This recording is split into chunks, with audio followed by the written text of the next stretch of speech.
हे what's up guys, welcome back once again. दोस्तों, आज की कहानी जो हम सुनाने जा रहे हैं उसकी शुरुआत होती है एक लड़की को समुंदर में डूबते हुए। कि तभी हमें पता चलता है कि ये तो बस सपना था जो कि एक बूढ़ा आदमी देख रहा था।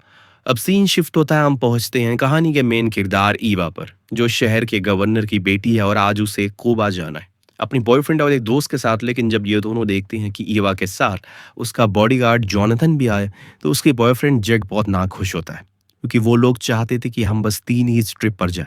लेकिन ईवा उसे समझाती है कि उसके डैड ने उसे भेजा है, वो खुद की मर्जी से उन्हें लेकर नहीं आई। खैर, बड़ी देर समझाने बुझाने के बाद वो मान जाता है और फिर ये लोग बोर्डिंग लाइन में लग जाते हैं, जहां पर स्टाफ ईवा का पासपोर्ट देख उसे पहचान लेता है और कहता है कि उन्होंने भी उसके पिता को ही वोट दिया था। इस बारी जो सुन वो खुश हो गई। और इस बीच हम एक फैमिली को देखते जो सेम फ्लाइट में बोर्ड करने वाली है जिसमें ये लोग जा रहे हैं। अब वेटिंग एरिया में इंतजार करते टाइम जॉनथन ईवा से कहता है कि अगर उसे परेशानी हो रही है तो वो जा सकता है, वो उसके पिता को कुछ नहीं बताएगा। लेकिन ईवा जॉनथन को रोक लेती है, क्योंकि वो उसके साथ बचपन से और जब भी वो उसके पास रहे तो उसे सेफ फील होता है। पर इस बारी उसने जेट को नहीं बताया था कुछ। उस समय के बाद सभी एक एक करके फ्लाइट में बैठ जाते हैं। लेकिन ईवा नोटिस करती है कि काफ़ी कम पैसेंजर हैं फ्लाइट में, जो बात उसे बड़ी अजीब लगती है। तो जेट ने बताया कि लेट फ्लाइट का यही हाल होता है, सब लोग पहले ही जा चुके, इसीलिए खाली जा रही है, तुम इतना मत सोचो। इस बीच कायली, जो कि फ्लाइट अटेंडेंट को तंग करने में लगा हुआ था, जिसका बदला वो कुछ ही देर बाद ले लेता है। तो वहाँ एक और हम उस परिवार को देखते हैं जिसमें बेली नाम की एक छोटी लड़की थी। दरअसल उसके दादा दादी उसे उसके पेरेंट्स के घर ड्रॉप करने जा रहे हैं। तभी अचानक से हमें टर्बुलेंस का एहसास होता है।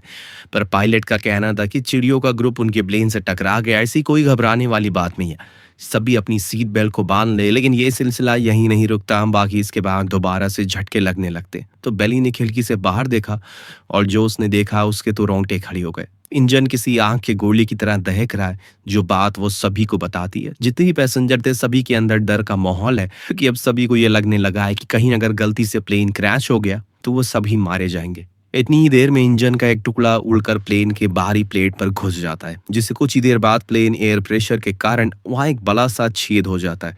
फिर क्या था, जैसे ही वो छेद बना प्लेन का हिस्सा टूट गया और फिर एक एक करके जितने भी पैसेंजर उस साइड पर बैठे थे सभी उड़कर उस छेद से बाहर चले जाते हैं, जिससे पूरा प्लेन में मातम छा जाता है। हर तरफ लोगों की चीखें सुनाई दे रही थी। इस बीच ईवा भी बेचारी परेशान ही थी, कहीं उसे कुछ हो ना जाए। इधर ईवा की नजर पड़ती है कायली पर, जिसका एक हाथ की हड्डी टूट कर बाहर आ चुकी थी, जो चीज उसे अंदर से झकझोर कर रख देती है। तभी प्लेन जाकर समुंदर में गिर पड़ता, जिसके झटके से जो कोई बचा था वो तो या तो घायल हो जाता है या फिर अपनी जान गंवा देता है। लेकिन इसमें कुछ की किस्मत अच्छी होती है कि प्लेन जाकर एकदम समुद्री सतह पर नहीं गिरता, बल्कि जाकर एक पत्थर से टकरा जाता है, जिससे वो ऐसे एंगल में टिक गया था जिससे प्लेन के पीछे वाले हिस्से में एयर लॉक बन जाता है। और इससे होता ये है कि पानी प्लेन के अंदर नहीं घुसता, पर ऑक्सीजन की अब बेहद कमी होने लगी थी।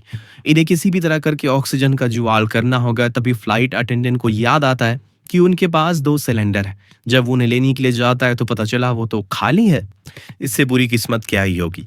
इस बीच हम देखते हैं कि नानी, जो कि डूबने के कारण बेहोश हो चुकी थी, डैनियल उन्हें होश में लाने की कोशिश करता है। इतने में वहां पर जॉनथन भी आ गया, जिसने बताया कि बेली के ग्रैंडफादर अब इस दुनिया में नहीं रहे। और ये सुन वो दोनों ही मायूस हो जाते हैं। यहाँ जॉनथन का कहना था कि उन्हें ऐसे घबराना नहीं होगा, वरना सारा काम खराब हो जाएगा। अभी वो समुंदर की सतह पर कुछ ही ऊपर, ऐसे में उन्हें हर सेकंड चौकन्ना रहना होगा और दिमाग से काम लेना होगा। इस बीच ईवा अपने फोन चेक करती है, पर यहाँ नेटवर्क आना नामुमकिन है। तो उसे ये उम्मीद तो छोड़ देनी चाहिए। लेकिन फिर बाद में डैनियल ने बताया कि क्रैश होने से पहले कैप्टन ने मैसेज भेज दिया है। होपफुली कि उन्हें वो मैसेज मिल गया होगा, वो हमें जल्दी ही रेस्क्यू करने के लिए आ जाएंगे।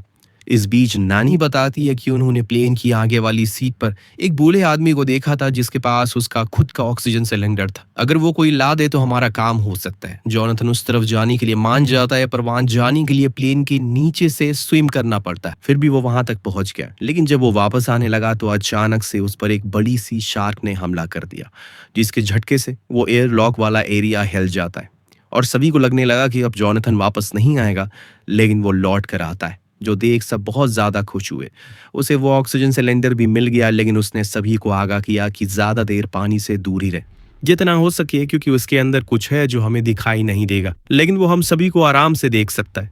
जॉनथन बुरी तरह से घायल हो चुका है कि अचानक कोई चीज आकर उसे पानी में खींच लेती है और सभी ये बस देखते रह जाते हैं, कुछ कर नहीं पाते। कुछ दूर जाने पर हम जॉनथन का खून देखते हैं, जिससे ये साफ हो जाता है कि अब वो इस दुनिया में नहीं रहा, पर उसकी कही हुई बात नानी को याद थी। इसीलिए वो सभी से कहती है कि हमें पीछे की ओर जाना होगा, जहां पर पानी कम है। अगर यहाँ रहे तो खतरा बढ़ सकता है। इसीलिए सभी अब पीछे की ओर चले गए, जहां पर जब नानी ने कायली की बाहर निकली हुई हड्डी देखी तो उसका इलाज करना शुरू कर दिया। दरअसल दोस्तों, वो यूएस मरीन में नर्स थी, इसीलिए उन्हें ऐसे हालातों को अच्छे से अंदाजा है। उसने पहले तो एक मैगजीन को उसकी हड्डी के बीच लगाया, पूरी जान से उसे टेप से उसी जगह पर बांध दिया, जिससे धीरे धीरे करके उसकी हड्डी अपनी पुरानी जगह पर लग जाएगी। वहीं दूसरी ओर हम एक चॉपर को देखते हैं जो समुंदर के ऊपर उड़ रहा है कि उन्हें बाहर खबर मिल गई है कि जिस प्लेन में गवर्नर की बेटी थी वो कहीं क्रैश हो चुका है।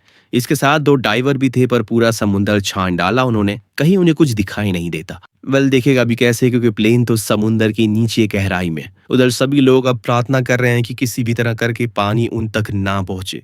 इतने में उन्हें हलचल सुनाई देती है, शायद कोई इसी ओर आ रहा है। दरअसल ये शार्क थी जो उस छेद के अंदर आ रही है, उन मरे हुए लोगों की लाशों को खाने के लिए, जो देख इनकी सांसें अटक जाती है। लेकिन इतना ही नहीं, उसी समय एक बड़ी सी शार्क इनके पूरे प्लेन को टक्कर मार देती है, जिससे जोर का झटका महसूस होता है। बेली बहुत ज्यादा डर गई थी और तब एवा ने उसे समझाया कि उन्हें कुछ नहीं होगा, क्योंकि उसके डैड गवर्नर है, वो जरूर उन्हें ढूंढ लेंगे। तभी इनका प्लेन उस टक्कर की वजह से गिरना शुरू हो जाता है। जितने भी लोग थे उन्हें प्लेन को पकड़ लिया, क्योंकि अब उन्हें यकीन हो गया कि कोई बचाने वाला नहीं आएगा। लेकिन इनकी किस्मत एक बार और चमकती है, प्लेन फिर जाकर खाई के किनारे पर अटक जाता है, यानी कि इनकी जान बच गई। लेकिन अब पानी तेजी से पीछे की ओर आ रहा है और इसीलिए कायली कहता है कि हमें ऊपर जाकर कुछ मदद के लिए सिग्नल देना होगा, वरना ऐसे ही अगर नीचे रहेंगे तो मारे जाएंगे। पर इतनी देर तक वो पानी में सांस कैसे रोकेंगे कि इसी वक्त कायली को ध्यान आता है कि उसने दो पैसेंजर को स्कूबा डाइविंग के सामान के साथ देखा था। प्लेन में बोर्ड करते थे डैनियल ने बताया कि वो सामान तो नीचे होगा और ऑक्सीजन नहीं होगी उसमें, क्योंकि उन्हें खाली सिलेंडर के साथ ही बोर्ड करने दिया गया होगा। ये आइडिया हमें ड्रॉप करना होगा, कुछ और सोचना पड़ेगा। तो वहीं ऊपर हम फिर से चॉपर को देखते हैं, जिन्हें फाइनली प्लेन का बिखरा हुआ मलबा दिख जाता है और इसे देखकर वो अपने दोनों डाइवर्स को नीचे भेज देते हैं, ताकि वो जाकर उस पूरे प्लेन को ढूंढ सके। नीचे जाने के कुछ ही समय बाद उन्हें वो प्लेन भी मिल जाता है और वो लोग भी, जिससे ये सारे सर्वाइवर बहुत खुश थे कि अब उनकी जान बच जाएगी। लेकिन यहाँ पर कोई और भी था जो उनकी जान के पीछे पड़ा हुआ था। जी हाँ, जब एक डाइवर इन्हें इशारा करता है कि यह सब कुछ ठीक है, हम लोग आपको बाहर निकालने के लिए आए हैं, तभी एक शार्क आकर उसे पीछे से खींच कर ले जाती है। ये सभी उसकी ओर देखकर चिल्लाते रह जाते हैं, पर कोई फायदा नहीं होता। पर अभी भी जो दूसरा डाइवर, तो उसकी उम्मीद थी कि वो जिंदा होगा, लेकिन जब कई घंटे बीत गए तो उसकी भी जिंदा रहने की उम्मीद टूट गई। वहीं ऊपर खड़े चॉपर का फ्यूल खत्म होने लगा है, इसीलिए वो लोग दूसरी टीम को लोकेशन दे देते, फिर लौट जाते हैं। यहाँ नीचे ईवा और बाकी लोग को अब मौत का डर काफी नजदीक से सताने लगा है, क्योंकि अब पानी बढ़ता जा रहा है। इसीलिए ईवा कहती है कि अगर हम नीचे जाकर उस दूसरे वाले डाइवर का ऑक्सीजन सिलेंडर ले आए तो हमारा वो काम आ सकता है। तो वो मान जाता है। फिर ईवा नीचे जाती है, पर वहां उसे दूर एक शैडो दिखाई देती है, जो किस चीज की थी उसे अभी नहीं पता। इसीलिए जट नीचे जाता है ताकि पता लगा सके कि वो क्या है। लेकिन आगे जाने पर उसका पैर फिसल जाता है, जिससे वो गिर जाता है और वो गिर जाता है पानी में, जो चीज उसकी सबसे बड़ी गलती बन जाती है। हालांकि समय रहते वो बाहर तो आ गया, फिर आखिरी समय पर एक शार्क उस पर हमला कर देती है। उसके बाकी दोस्त उसे बाहर निकाल लेते हैं, लेकिन दोस्तों इस हादसे में जैक ने अपने पैर को गंवा दिया था, जिससे उसे बेहद दुख हो, क्योंकि वो अपने स्पोर्ट करियर को आगे कभी नहीं ले जा पाएगा। इधर ईवा ने अब ठान लिया था कि वो बैगेज एरिया में जाकर उस बैग को लेकर आएगी जिसमें वो डाइविंग आइटम रखा हुआ है, जो कि उन पैसेंजर का था। तब डैनियल उसे एक शॉर्टकट बताता है, जिससे वो जल्दी वहां तक पहुंच जाएगी। इधर ईवा नीचे एक फ्लेयर लेकर गई और जल्दी उस बैग को ऊपर ले आई, जिसमें उन्हें 4 डाइविंग सूट मिलता है। सभी इन चीजों को देख ही रहे थे कि अचानक उन्हें कुछ झटका महसूस होता है। शायद वो शार्क अब इनके प्लेन को किसी तरह करके नीचे गिराने की कोशिश में है, ताकि वो उन्हें खा सके। इधर जब सबकी नजर जेट पर पड़ी तो वो अपना दम तोड़ चुका था। ज्यादा खून बहने की वजह से उसकी मौत हो जाती है। बेचारी ईवा पूरी तरह से टूट जाती है, क्योंकि उसने कभी नहीं सोचा था कि जेट के साथ उसकी ये आखिरी ट्रिप होने वाली है। नैनी उसे हौसला देती हैं, उसकी कुर्बानी जाया नहीं होने देंगी, इसीलिए अब उन्हें इस जगह से खुद ही बाहर निकलना होगा। तभी अचानक से प्लेन के आगे वाला हिस्सा टूटना शुरू हो जाता है, जिससे कि प्लेन भी अब नीचे जाने लगा है। अब जल्दी इन्हें कुछ करना होगा, इसीलिए इन लोगों ने अपने डाइविंग सूट को पहन लिया। ईवा ने बेली से वादा किया कि वो किसी भी हाल में उसकी जान बचा कर रहेगी, बस उसके साथ रहे और यहाँ वहां ना जाए। लेकिन नानी ने अब हिम्मत तोड़ दी है। उन्हें पता चल चुका है कि वो इतनी ऊपर से स्विम करके नहीं जा सकती। वो बेली को आखिरी बार गले लगाती और इस चीज को ईवा भी समझ चुकी थी, लेकिन उसने कुछ कहा नहीं। एक एक करके ये लोग उस प्लेन से बाहर निकलने लगते हैं कि तभी पूरा कॉकपिट फूट कर नीचे गिर जाता है और अब प्लेन भी तेजी से नीचे जा रहा है। डैनियल और काइल दोनों साथ में आगे बढ़ रहे होते हैं, पर नानी वहीं पीछे रुक जाती है और अपने हस्बैंड को याद करने लगी, क्योंकि अब उन्हें उनके पास जाना है। इधर काइली एक एयर पॉकेट से सांस लेने लग जाती है, तो डैनियल उसे वापस लेने जाता है, लेकिन तब तक बहुत देर हो चुकी है, क्योंकि वहां आ गई थी एक शार्क जो उसी समय मारकर उसे खा जाती है। इधर ईवा को उस मरे हुए डाइवर की लाश मिल गई, तो उसने उसका ऑक्सीजन सिलेंडर को निकाल लिया। तभी वहां पर डैनियल भी पहुंच गया, तो उसने उसे सिलेंडर दे दिया और कहा कि वो बेली को लेकर ऊपर जाए, और जैसे ही थोड़ी ऊपर तक पहुंच जाए अपनी ऑक्सीजन बैग को खोल दे, जिससे वो ऊपर जाने की स्पीड और तेज हो जाएगी। उन्होंने ऐसे ही किया, लेकिन जैसे ही इवा की बारी आई, वहां आ गई एक बड़ी सी शार्क, जिसे देखकर वो और ज्यादा डर जाती है, क्योंकि उसे यकीन हो गया कि अब वो नहीं बचेगी। तभी शार्क को काइली की लाश की गंध आती है और वो सोच चली जाती है। यहाँ इवा ने चैन की सांस ली, पर ज्यादा देर नहीं, क्योंकि तभी वहां एक दूसरी शार्क आ गई। इसीलिए वो प्लेन के आगे वाले हिस्से से बाहर निकलने का सोचती है, लेकिन ये काम इतना भी आसान नहीं था, क्योंकि आखिरी समय पर प्लेन नीचे गिरने लगता है, जिससे प्रेशर से इवा आगे नहीं जा पा रही थी। उसने सीट का सहारा लिया, उन्हें पकड़ते ही वे समय रहते गिरते हुए प्लेन से बाहर आ गई। तभी अचानक उसके साइड प्लेन की विंग निकली, जिससे वो बाल बाल बचती है।